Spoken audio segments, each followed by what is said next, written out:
They want you to believe that your garden is dead. They want you to look out at the frozen ground, shiver, and retreat back inside.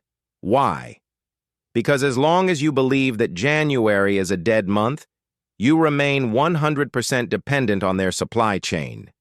You are forced to buy garlic that was harvested 6 months ago on a different continent. You are forced to pay premium prices for onions that have been sitting in cold storage since last year. This system is designed to make you a consumer, not a producer. But here is the truth that the industrial food complex does not advertise. January is not a time for waiting. It is a biological window of opportunity. While your neighbors are sleeping, the most productive gardens on Earth are already being activated. We are not talking about hobby gardening here. We are talking about seizing control of your food supply 3 months before the first day of spring. Welcome to Ancestral Garden, where we dig up the forbidden knowledge that modern agriculture tried to bury. Today, I am going to show you the 6 strategic crops you must start right now to break free from the supermarket. But before we plant the first seed, I need you to verify this crisis yourself. I want to know the real cost of this system. Go to the comments right now and tell me, what is the price of a single head of organic garlic in your city today? Is it $1, $2, or are the shelves empty? Type the price and your location down below. Let's build a global map of inflation right here in the comments, so everyone can see exactly why we need to grow this food today.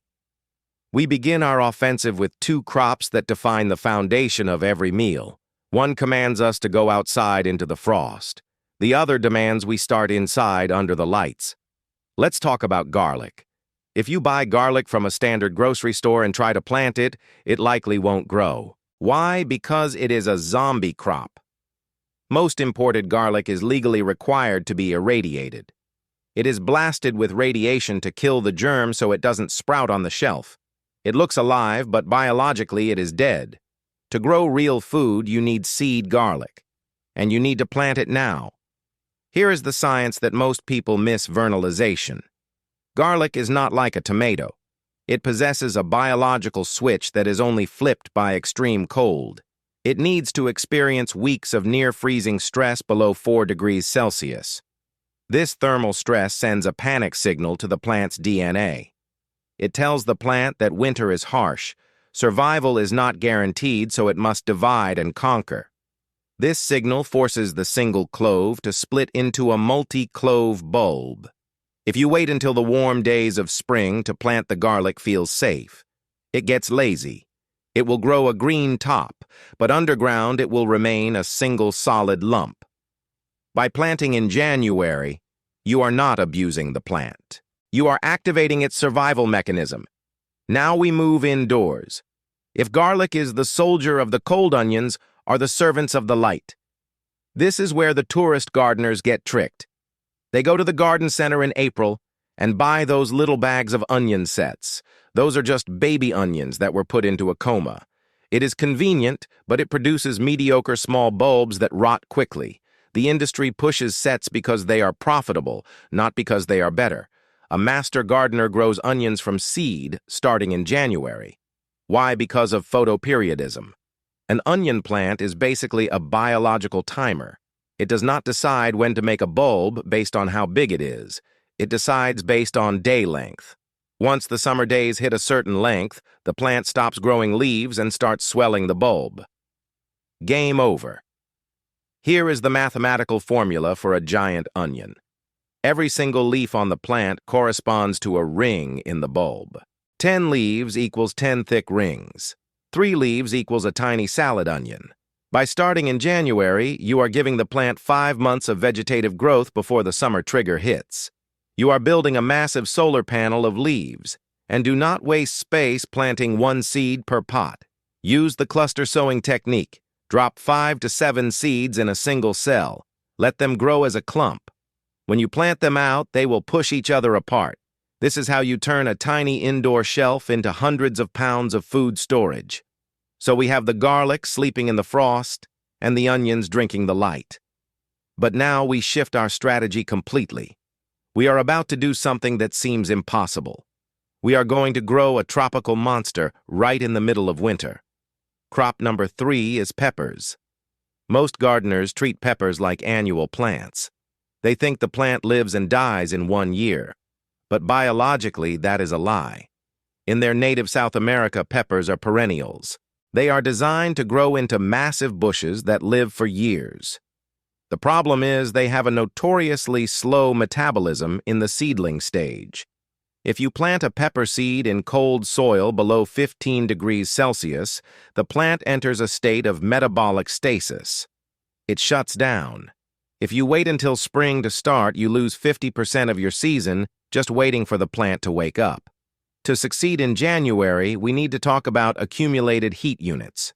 A pepper plant needs to absorb a specific amount of thermal energy before it even thinks about making fruit. By starting now indoors, you are front-loading these heat units.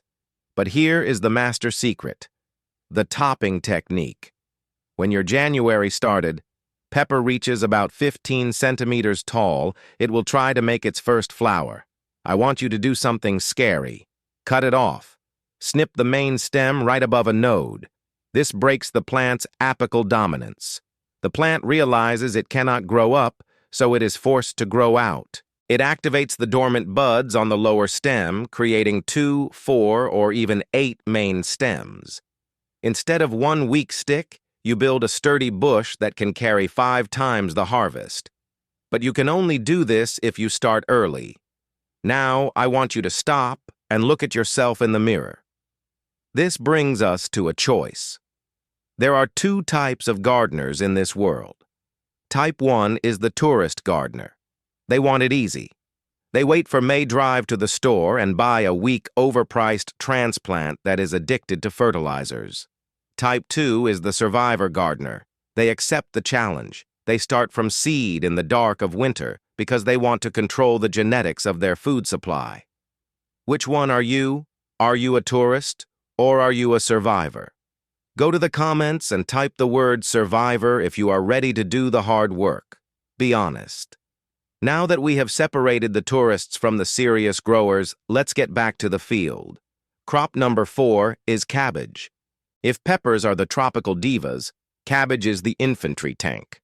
But growing them in January is not just about survival, it is about flavor chemistry. Have you ever wondered why supermarket cabbage tastes like wet cardboard, but garden cabbage tastes sweet?